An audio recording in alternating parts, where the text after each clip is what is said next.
Hoje, então, a gente vai fazer a entrevista de resgate de memórias junto com o Diogo. O Diogo foi presidente da Geflor durante 2 mandatos, iniciando em 2016, depois finalizando em 2018, iniciando o segundo mandato que finalizou em 2020. Diogo, conta para nós um pouquinho de como o Diogo surgiu dentro do setor florestal, como é que foram os teus primeiros passos até chegar a presidente da Geflor. Bom, praticamente posso dizer que os primeiros passos foram dentro de uma floresta, né? Graças ao meu avô paterno, Mário Loic, que a vida dele foi dedicada à silvicultura, né? Na nossa empresa familiar, a Seta. Ele não foi o fundador, foi o pai dele, meu bisavô, mas poucos anos depois, por uma fatalidade, né? Meu bisavô já estava com um pouco mais de idade, veio a ter um acidente, veio a falecer, e meu avô, com 20 e poucos anos de idade, assumiu o comando da empresa, apesar de ser uma empresa com 7 sócios na época, como ele estava na operação desde o início, mas ele falava várias línguas, né? Era um autodidata, poliglota, então ele iniciou a exportação, né, do tanino de acácia. Aqui foi a primeira exportação de tanino das Américas, né? A Seta foi a primeira indústria produtora de tanino das Américas, a primeira exportadora, fundada em 41, exportou em 46, em 1946 a primeira exportação. Graças a ele, então, ele assumiu o comando, mas ele sempre foi muito ligado na produção, na acácia, né?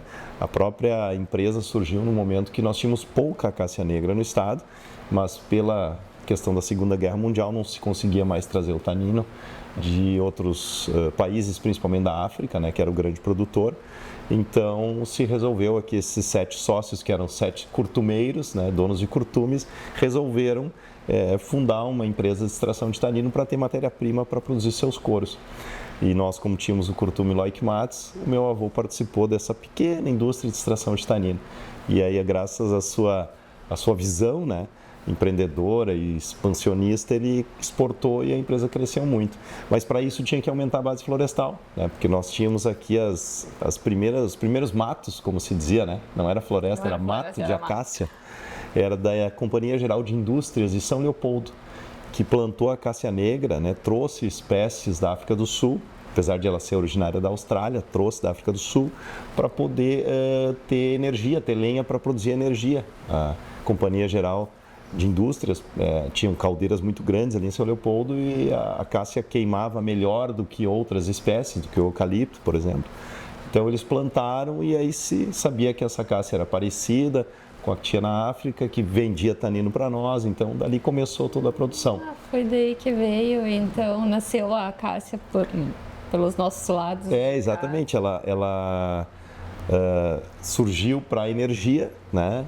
Por essas grandes companhias, a casca não tinha assim, uma utilização, era queimado junto, e a guerra nos forçou a buscar alternativas aqui, começou a se extrair e aí rapidamente teve que se plantar, se expandir o plantio. Então a região de Estrela, de onde era um dos 7 sócios, né, ele tinha uma área vasta de terras, ele começou a plantar, colher sementes daqui de São Leopoldo, plantar lá, e aí tem outras histórias interessantes que inclusive estão contadas em um livro, né, da acacicultura no Rio Grande do Sul, que mostram que teve um padre, agora não me recordo o nome do padre, que trouxe um contrabando de sementes, né, para fazer o cruzamento, para melhorar a espécie. Então, naquela época já se pensava em melhoramento genético, né? Hoje a gente fala em melhoramento genético, vamos melhorar a espécie, vamos cruzar. Os padres, né, ainda são, mas naquela época mais os grandes estudiosos. Então ele tinha formação na área de botânica e ele trouxe sementes para fazer o cruzamento de espécies e a acácia começou a se difundir muito aqui no nosso estado. Mas originalmente para energia, eu sempre achei que ela tinha sido introduzida pelo curtume, justamente pela necessidade do tanino. Não. Nos tempos mais antigos ainda, quando nós não tínhamos o tanino extraído, né, seja o de acácia da África do Sul ou de quebracho da Argentina, os relatos históricos contam que buracos no chão, né, não eram nem fulões, na época eram tanques, né, e antes de tanques, buracos no chão, com madeira picada, com casca e tudo, se usava muito o maricá, que é uma leguminosa também, como a acácia, né? Tem bastante tanino, então se picava maricá, se colocava couro dentro daquele buraco com maricá e água e ficava mexendo aquilo por meses até curtir, né? Então depois veio, quando se industrializou a produção de couro, com tanques mais modernos, né? E depois os próprios fulões, aí sim se utilizava o tanino já extraído, seja ele, acho que não havia em pó na época, né? O pó é mais moderno, mas o tanino em barra, né? Que é um tanino, parece um puxa-puxa gigante, assim, né? Para quem é antigo sabe o que é o puxa-puxa, né? Uma barra de sabão. Uma barra de sabão, vamos dizer. Mais dura, né? Tinha que quebrar ela, né? Dependendo, se estava calor, ela ficava meio mole. Se estava frio no inverno, tinha que quebrar, ficava dura, né? Ou o tanino líquido mesmo, né? Mais concentrado, era isso que se utilizava. Mas o que vinha da África para cá, ou da Argentina, era em barra. Depois, mais modernos, se descobriu o processo de atomização, né? Que aí você transforma ele em pó, como um Nescafé, por exemplo. Então, originalmente o curtume não usava a acácia negra, usava o tanino de qualquer espécie leguminosa, principalmente. Mas a acácia veio para o Rio Grande do Sul, se eu não me engano, em 1918, pela Companhia Geral de Indústrias. E aí, como nós tínhamos essa expansão ainda necessária, né, e meu avô era também um pecuarista, tinha gado, naquela época eu me lembro que nós, 18 netos, disputávamos o final de semana para ir com o vô Mário para a fazenda. Porque lá a gente podia andar a cavalo no meio do gado e da floresta. Então a gente já tinha integração lavoura, pecuária, floresta, vamos botar aí uns 40 anos atrás, né? Hoje, claro, já está isso um programa que eu, talvez por ter esse contato lá quando criança ainda, acho ele um programa fantástico, né? Um programa ambiental, um programa produtivo, um programa sustentável, porque ele tem todo o tripé, né? Econômico, ambiental, sustentável, e a gente está hoje implementando o ILPF muito mais, né? Claro, com dados, com mecanismos, mas ele já era utilizado por aqueles que sabiam, né, fazer a cultura da floresta, do gado e da lavoura há mais de 40 anos. Diogo, e a tua passagem como presidente da Geflor, o que te marcou? Como é que eu até diria assim, antes de ser presidente da Geflor, né, eu me recordo que, fazendo agora esse trabalho maravilhoso aqui de memória, né, da nossa entidade, eu me recordo que nós trabalhamos para fazer um programa de divulgação da nossa entidade. Então, lá pelos anos de 2006, 2005, eu já estava na empresa, já estava na Seta, bastante jovem, recém-formado, com uma pós em marketing. Fui convidado pelo Rock Houston, acho que era o segundo mandato do presidente Rock, porque nós precisávamos divulgar o setor, né? O setor só era conhecido, o setor de silvicultura, por ele próprio. Mas nessa época tu não fazia parte da vice-presidência, tu não estava engajado ainda dentro da associação. Eu ingressei na associação, nessa comissão, que tinha o objetivo de criar um programa de divulgação do setor, de mostrar para a sociedade civil, só que a gente ficou tão empolgado e fez um programa tão gigante, tão grande, que tinha lá momentos na rádio, momentos até na televisão, e ficou muito caro, né? Aí os associados disseram, não, isso aqui tá caro demais, acho que não vale a pena. Acabou indo para a gaveta. Vamos reduzir o projeto. Acabou ficando parado, não foi. Depois ele voltou à tona esse discurso, porque esse discurso é constante, nós precisamos sempre fazer isso. Nós voltamos à tona, mas numa pegada mais geral, aí com a nossa ASBR, Associação Sul Brasileira, e já linkando com a própria IBA, aí já vindo, quando eu entrei como vice-presidente, na atividade de vice-presidente da Acácia Negra primeiro, né? E ali nós resgatamos essa ideia porque ela é necessária, a gente sempre tem que fazer isso. E acabou culminando a gente fazendo um apoio para a IBA fazer um projeto maior, né? As estaduais apoiaram, a nós também, a Geflor, e saiu aquele, lembra o Agro é Pop? Sim. E aí saiu um programa do Agro é Pop da silvicultura. Então ali começou a se divulgar. E hoje, de novo, né, mais recentemente, a gente está trabalhando agora com recursos, tentando um projeto junto ao Fundeflora, para apoiar aqui no Rio Grande do Sul a divulgação do nosso setor. Fundeflora, que inclusive foi alterado, né, a sua disposição de uso de recursos no nosso mandato. no nosso mandato. Se eu não me engano, no nosso primeiro mandato a gente conseguiu, através de uma alteração da lei do Código Florestal do Estado do Rio Grande do Sul, criando o nosso locus institucional como era a nível federal. Nós, tanto na União quanto nos estados, a gente sempre esteve junto com o meio ambiente, mas nós não somos preservação. Apesar de ser o setor produtivo que mais preserva, né? Isso aí é indiscutível, nós temos o foco de produção. E por ter o foco de produção, nós temos que ter uma política agrícola produtiva e não uma política preservacionista, que é o que nós tínhamos antes. Então essa legislação mudou a nível federal e a gente fez um movimento aqui no nosso primeiro mandato para mudar a lei também do Código Florestal Estadual, o que culminou em uma série de desdobramentos positivos para o setor, como o uso de metade do Fundeflora, praticamente metade do Fundeflora, para incentivar o melhoramento e a produtividade da silvicultura. Antes, 100% desse recurso ficava para a proteção ambiental. Então, nós fizemos desdobramentos aí que foram positivos, que agora a gente está, inclusive, podendo acessar esse fundo para divulgar o nosso setor.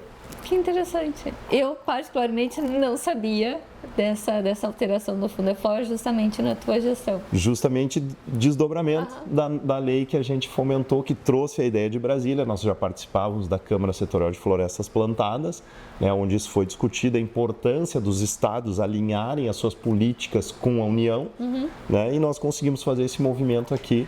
Tu sabe que das importâncias da gente fazer esse trabalho de resgate da memória, além de poder trazer para os dias de hoje um agradecimento a quem fez a história da associação, quem construiu, resgatar esses trabalhos. Entendeu? Eu percebo que no começo da entrevista, às vezes vocês chegam, mas o que será? Vamos falar. E isso vem vindo na memória, todo esse trabalho ele vai surgindo e ele vem espontâneo e tu mesmo vai lembrando de coisas mas o que será que foi feito? Ao contar os fatos, a gente vai pensando, né? Pequenos momentos que formam um quebra-cabeça. Exatamente. Que é uma bela imagem. Até falando em imagem, né? Eu agora peguei a minha visão periférica aqui e lembrei dessa imagem maravilhosa do nosso livro, que traz as imagens, várias imagens das 5 macro-regiões florestais do nosso estado. É um livro de imagens. É um livro de imagens. Né, onde ele conta a história da silvicultura no estado através de imagens, que tem um objetivo muito parecido com o que a gente está fazendo hoje aqui. Exatamente. Né, de resgatar essa memória do setor, da sociedade, porque eu diria assim, a sociedade não teria se desenvolvido, a sociedade gaúcha, se não fosse a silvicultura, não teria se desenvolvido da mesma forma. Então é a memória da sociedade, a memória da silvicultura e da Ageflor. E de um reconhecimento também, eu acho que toda essa tentativa já de 20 anos de deslanchar um trabalho de comunicação, de imagem, ele também está registrado aqui. Então, a gente não conseguiu implementar aquele trabalho milionário, né, de sair de rádio, de televisão. Rádio e TV, mas fizemos uma obra maravilhosa aí que nos orgulha muito. Exatamente. Né? Deixar ela aqui porque ela está bonita. Junto com esse trabalho, que gostaria de te parabenizar, eu sou uma apaixonada por esse livro. Ele é bonito. Eu sou suspeita em falar. Durante uns 2 ou 3 anos, eu me lembro de comprar muitas edições deles e fazer a entrega junto com as cestas de final de ano para os nossos clientes no escritório. Nós mandávamos um livro desse junto. Sim. Então, eu sou uma apaixonada por esse trabalho. Além desse marco, eu acho que tu teve também um estreitamento político, um estreitamento muito grande na tua gestão com vereadores, com deputados, com senadores. Eu acho que tu levou a associação para um caminho mais unido junto ao governo. Sim, verdade. E também a outras entidades, né? Exato. E isso é uma característica minha, talvez pelo meu perfil de ser voluntário em várias ações, e desde criança, né? Eu fui lobinho, escoteiro, bombeiro voluntário, membro da Defesa Civil Municipal voluntário, mas eu sempre entendi que é mais fácil e melhor a gente construir juntos, né? Eu sou um apaixonado pelo cooperativismo também, já fui conselheiro da Sicredi, pioneira, então eu entendo que esse modelo de construção conjunta do associativismo, e aqui nós estamos numa associação, né, é um modelo melhor que existe, e não existe associação de uma empresa só ou de um setor só. Apesar de nós sermos uma associação focada no setor de silvicultura, a gente não faz sozinho o setor, a gente depende do governo municipal, estadual. E eles dependem de nós, porque a gente paga o salário deles, né? A gente gera o tributo, gera emprego, mas a gente depende de políticas públicas para poder operar melhor. Assim como a gente depende da união com outras entidades, sindicato dos trabalhadores, sindicato patronal, nós temos a Agaflor, né, que a gente aproximou, botou a Agaflor no nosso conselho consultivo. Quando a Agaflor foi criada, a Associação dos Produtores de Florestas, né, mas esse pessoal aí vai ser um problema, alguns disseram, porque vão nos exigir aumento disso, daquilo, vão nos fazer... Não, eles vão construir juntos. Inclusive, vamos colocar ele no conselho consultivo. E foi a melhor coisa que nós fizemos, porque nós unimos forças, depois junto, como tu disseste, com o governo, com senadores, com deputados, para alterar leis, para melhorar, para desburocratizar. Então, eu sempre digo assim que a gente diverge, né, como pessoas, como sociedade, em mais ou menos 30% das coisas, né? Um é do Grêmio, o outro é do Inter, mas todos nós somos gaúchos. Sim. Então a gente diverge em 30%, mas concorda em 70%. Vamos trabalhar nos 70% que a gente concorda, que a gente cresce muito. Então esse trabalho foi realmente um trabalho que eu fiz na Ageflor, fiz em outras entidades, de me colocar à disposição, de ir, né, nessas outras frentes e unir forças com eles. Eu acho que a gente conseguiu evoluir muito e crescer muito com essa união de esforços. E um marco disso, acho que foi também a questão da lei, me corrige, 14961.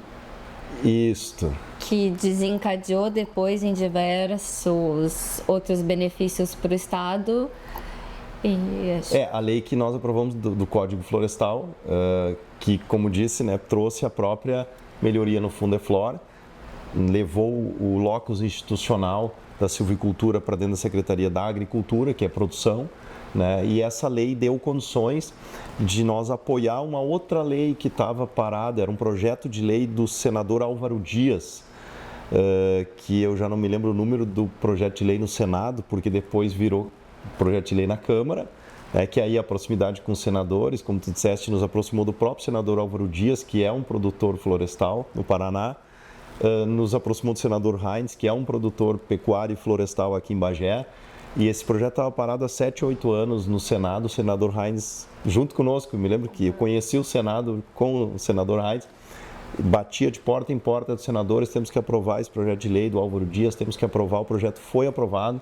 Ele foi para a Câmara, eu já não estava mais na presidência da Ageflor, né, porque foram anos aí de luta.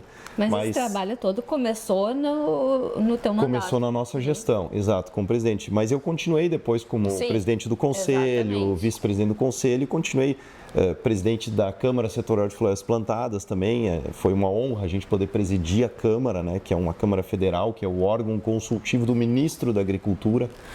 Então, com essa batuta, né, de presidente da Câmara, a gente ia para Brasília, falava com os senadores e conseguiu aprovar, né, coisa que os paranaenses lá do Álvaro Dias não conseguiram. A gente conseguiu com o senador Heinz aprovar o projeto de lei. Depois o deputado Kovács Filho, não me esqueço que um dia ele estava presidente da Comissão de Meio Ambiente, que é a comissão mais difícil para tramitar um tema da produção, né, da área produtiva. E eu pedi uma reunião com ele, eu disse, deputado, eu preciso que o senhor indique um relator, né, na Comissão de Meio Ambiente para o projeto de lei que reduz o impacto ambiental da silvicultura, que era esse do senador Álvaro Dias. Dizendo, mas por quê? Aí expliquei para ele a importância disso. E nós tínhamos um estudo muito robusto da Embrapa Florestas que embasava todo esse projeto de lei. E ele olhou aquilo e disse, não, mas se isso aqui é tão importante assim, eu vou relatar. Eu disse, mas o senhor é presidente da comissão, mas nada impede. Eu disse, mas eu nunca vi, diz ele, então vai ser a primeira vez. E ele relatou o projeto, em 28 dias ele aprovou com um voto contrário só. O projeto foi depois para a CCJ, Comissão de Constituição e Justiça. De novo, o Kovács, ele se apaixonou tanto pelo projeto que ele relatou na CCJ. Teve uma briga boa dele do Lucas Redecker, porque o Lucas também é produtor de pinos, né? E o deputado Lucas Edé também queria relatar, eu digo, não vamos brigar aqui, né? Só tem para um. E eles apoiaram o projeto e o projeto passou na CCJ. E aí aqueles que eram contrários, que eram algumas ONGs ambientalistas, né? Quando eles entenderam o projeto, eles disseram, não, mas esse projeto é tão bom que a gente quer incluir as florestas nativas no baixo impacto, não só as florestas plantadas, as florestas de produção. Aí nós dissemos, não, pelo amor de Deus, poderia incluir, mas se incluir agora vai voltar para o Senado e nós vamos perder anos aqui, não dá para incluir. Aí se fez um acordo para não incluir, porque se muda o texto, né, volta para o Senado. E nós conseguimos aprovar a Lei 1366, que aí foi então para a sanção do presidente, isso foi na virada de mandato ali do Bolsonaro para o Lula.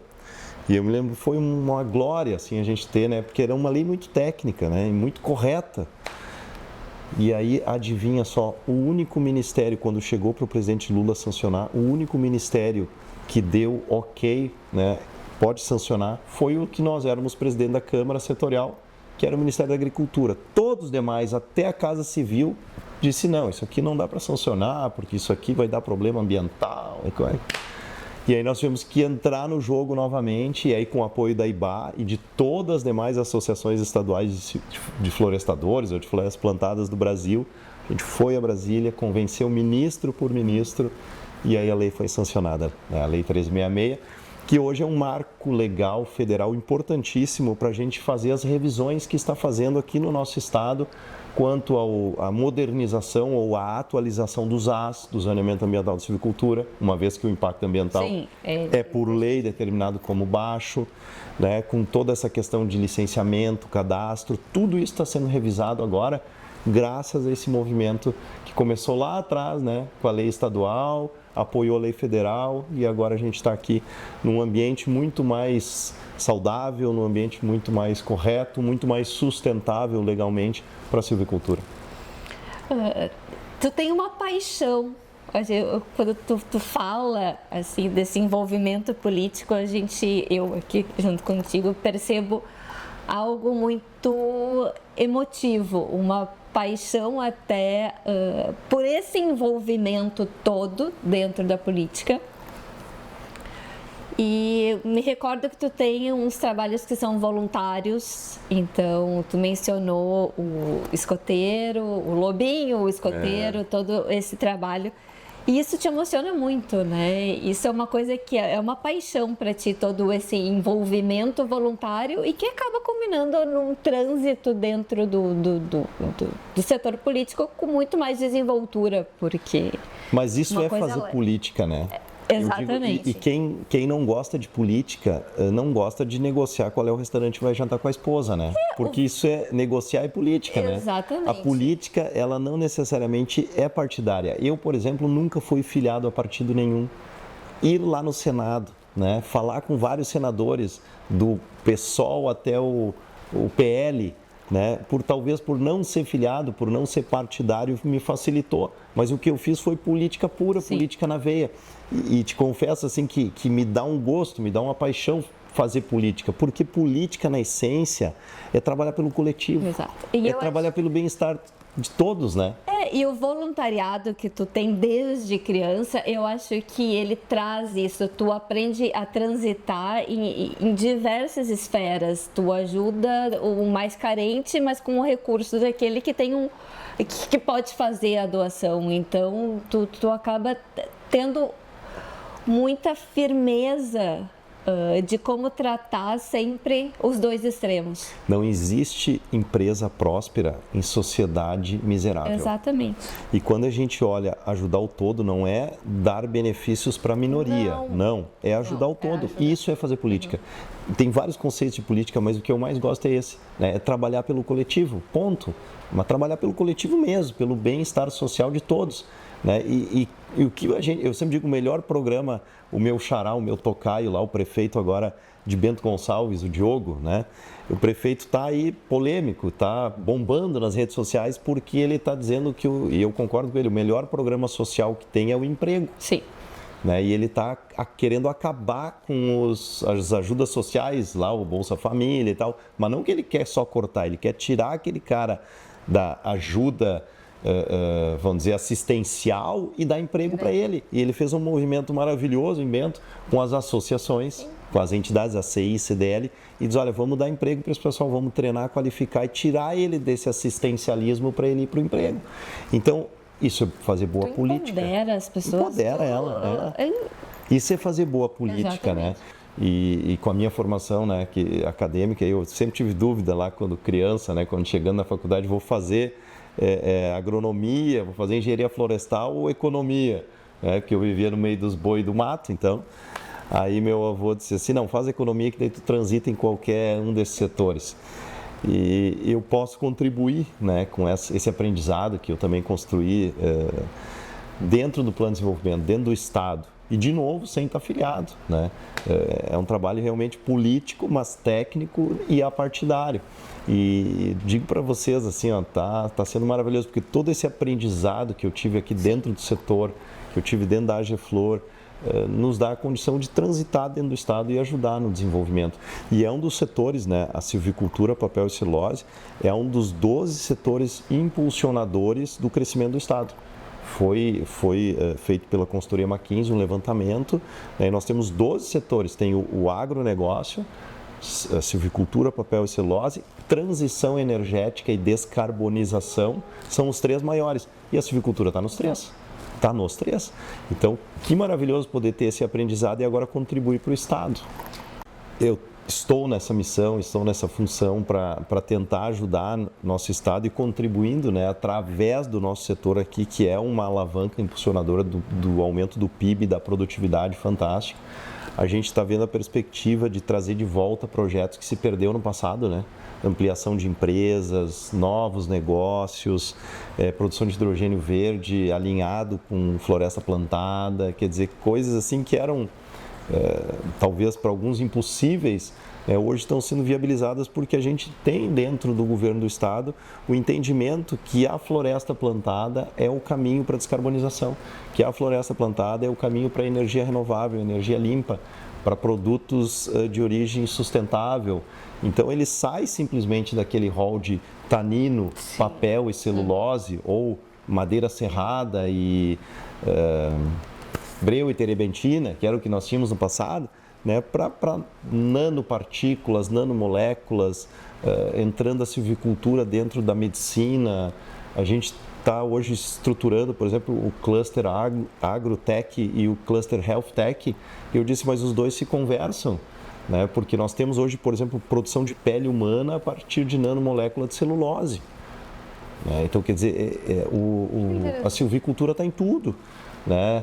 A gente sempre ouvia que o Jorge Heineck sempre diz, tu abre a geladeira, tem mais de 40 produtos ali que tem algum tipo de colaboração da floresta plantada, nem que seja só a embalagem, mas está ali.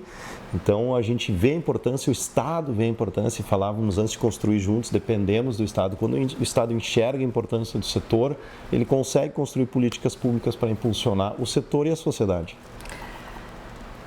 Olha, com todo esse relato, assim, de quanto, para mim, me parece que o setor ganhou com o teu ingresso atrás do balcão, eu te faço um agradecimento que é pessoal. Poxa. Porque, não, de verdade, porque eu acho que o setor precisa levar a informação para o outro lado do balcão. Sim, verdade. A gente trabalha muito a comunicação entre as associações, interna, entre os associados, entre as empresas, mas isso precisa se refletir no que a gente gera para o próprio governo. E até então eu acho que a gente não tinha uma figura consolidada, inteligente, com capacidade de trânsito, com capacidade de se comunicar bem. Então eu acho que esse teu caminhar pelo associativismo até desembocar num auxílio ao governo, em toda essa participação, ela é riquíssima. Obrigado. E assim, muito obrigada pelo que tu tem feito por todos nós nesse teu trabalho que tu, enfim, vem construindo e que a gente espera que ainda cresça e fortaleça muito mais. Obrigado, eu fico até emocionado porque a gente está fazendo por todos nós mesmos, né? Nós aqui hoje, nossos filhos, nossos netos, né? A gente trabalhando o coletivo, trabalhando essa boa política e ainda com silvicultura, com sustentabilidade. O que está faltando aí? Não falta nada, né?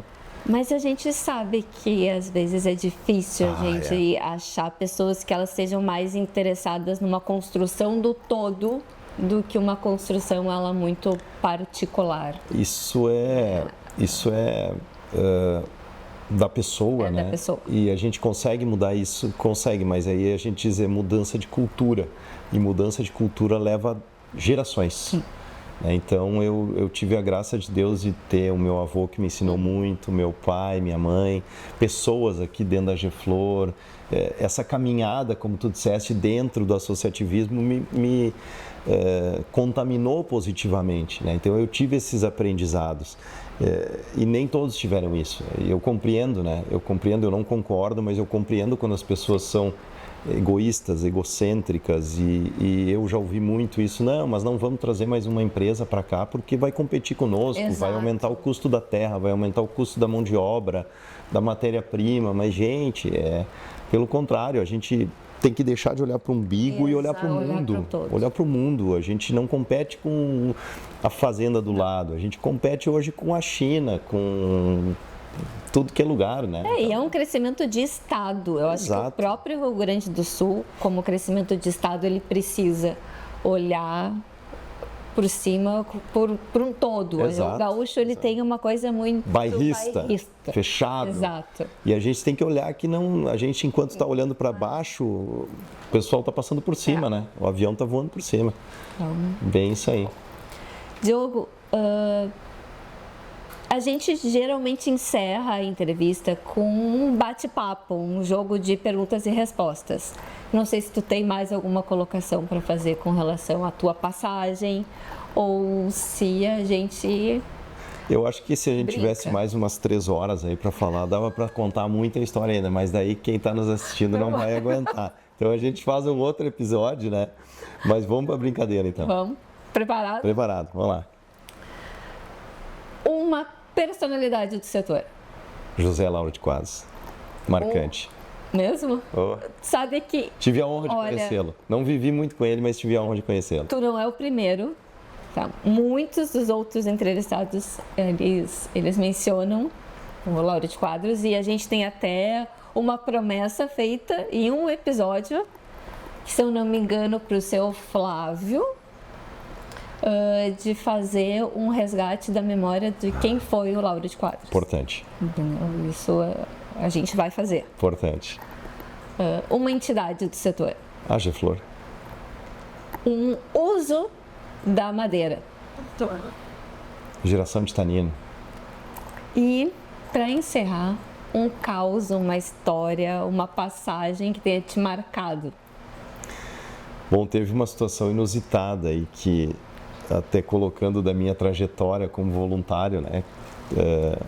Bombeiro voluntário é uma que eu até hoje atuo como bombeiro. E nós tivemos uma missão ao Chile, que está próxima de acontecer agora, a próxima missão. Né? Por isso que me veio em mente esse caos. Nós tivemos que adiar a missão porque ela estava marcada e tivemos aquele primeiro grande incêndio florestal no Chile, que foi 2018, 2019, se eu não me engano. E não tinha como ir para lá, aeroportos fechados, estava um caos. Né? E um dos objetivos era a produção. Né? Foi conosco o Cristiano da FEPAM, por exemplo, que é quem licencia, para ele ver como lá o pessoal planta, né? É obrigado a plantar floresta, fazer silvicultura em áreas mais íngremes. Aqui não pode plantar em áreas íngremes. Lá, se tu fores fazer um cultivo, tem que ser de árvores, porque é mais de longo prazo, então evita erosão, né, do que plantar lá feijão, milho, outra coisa. Então nós fomos lá ver eles colher com as máquinas ancoradas, tudo aquilo, entender legislação, do porquê. Foi muito bom, a FEPAM foi junto, né? E o outro grande objetivo, além dessa questão da produção florestal, era os combates aos incêndios florestais, que eles têm lá anualmente, é histórico, mas em 2018 foi tão grande que nos impediu de ir. Então fomos no ano seguinte e aí fomos entender todo aquele impacto que houve, né? Mortes inclusive, apesar de eles terem um sistema super robusto, né? Que começa desde o bombeiro voluntário nas pequenas cidades. bombeiro civil nas empresas, né, nas empresas florestais principalmente, o bombeiro que lá eles têm um municipal, né, não é como nós aqui o estadual, mas é o bombeiro público, né? O nosso aqui é o militar, que ele é dividido em dois batalhões, os da cidade, né? O urbano, bombeiro urbano e bombeiro florestal. Tem um específico que... E aí tem um terceiro órgão, assim, que é o exército, que quando tu tens um caos, né? Um incêndio de grandes proporções, como havia em 2018, para coordenar todos esses sistemas diferentes, entra um plano robusto, né, de emergência coordenado pelo próprio Exército, aeronáutica, aviões, tudo mais.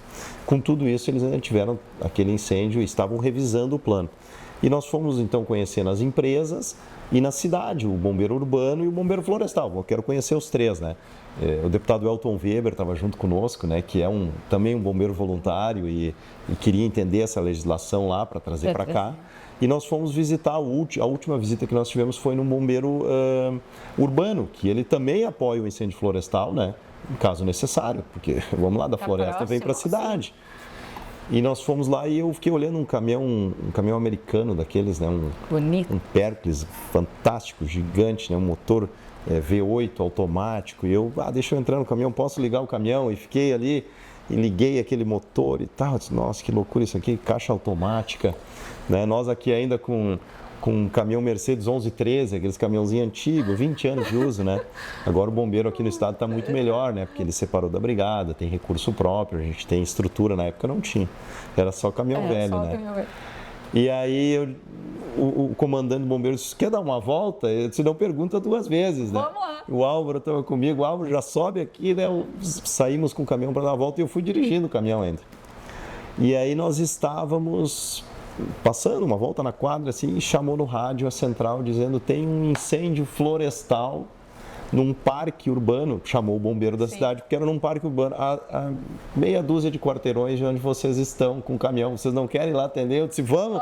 E já ligamos a sirene e fomos atender, isso já era noite quase, e todo o restante da comitiva foi jantar, porque era o último dia de missão. E foram jantar num belíssimo restaurante e o Diogo não vem, o presidente da Geflor não vem, cadê o presidente? E me ligavam, eu não atendia, porque eu estava lá com a mangueira combatendo incêndio junto com os bombeiros. Aí cheguei na janta, depois me deixaram de caminhão lá, porque eu estava super atrasado. Quando viram o caminhão chegar e eu descer todo sujo do caminhão, disse, o que aconteceu? Você estava apagando incêndio florestal. De verdade. De verdade. Então esse é um caso muito inusitado, né? Que a gente foi conhecer o sistema e acabou apagando incêndio. Que legal.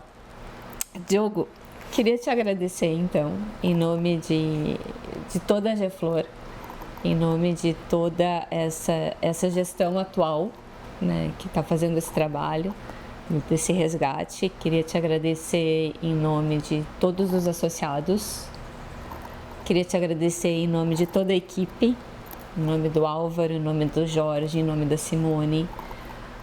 A tua participação como presidente, ela foi muito marcante, muito importante, e esse teu trilhar depois também tem, não sei se talvez está sendo ainda mais importante do que a base que tu deixou dentro da associação para que fosse construída todas essas mudanças que vieram. Obrigada mesmo, obrigada pelo teu tempo hoje aqui junto com a gente, obrigada pelo trabalho que tu fez e que tu segue fazendo, obrigada pelo teu entusiasmo de falar e pela amizade, que eu acho que todo mundo aqui, todo mundo fala muito bem de ti, todo mundo tem sempre muito elogio, carrega uma amizade junto contigo muito forte, então obrigada pela pessoa que tu é. Obrigado, assim tu vai me emocionar aqui. Eu fico sem palavras, na verdade eu é que tenho que agradecer, porque a gente não faz nada sozinho. Todas essas pessoas que tu citaste e as que tu não citaste, que inclusive não estão mais aqui, né? Que nos antecederam como presidente, como vice-presidente, como associado, porque se não tem um associado não tem nada, como colaborador, né? Todos, eles também estão sendo agradecidos nessa hora, porque eu não teria feito nada se não fosse eles. Então, eu é que agradeço. Obrigado. Obrigada.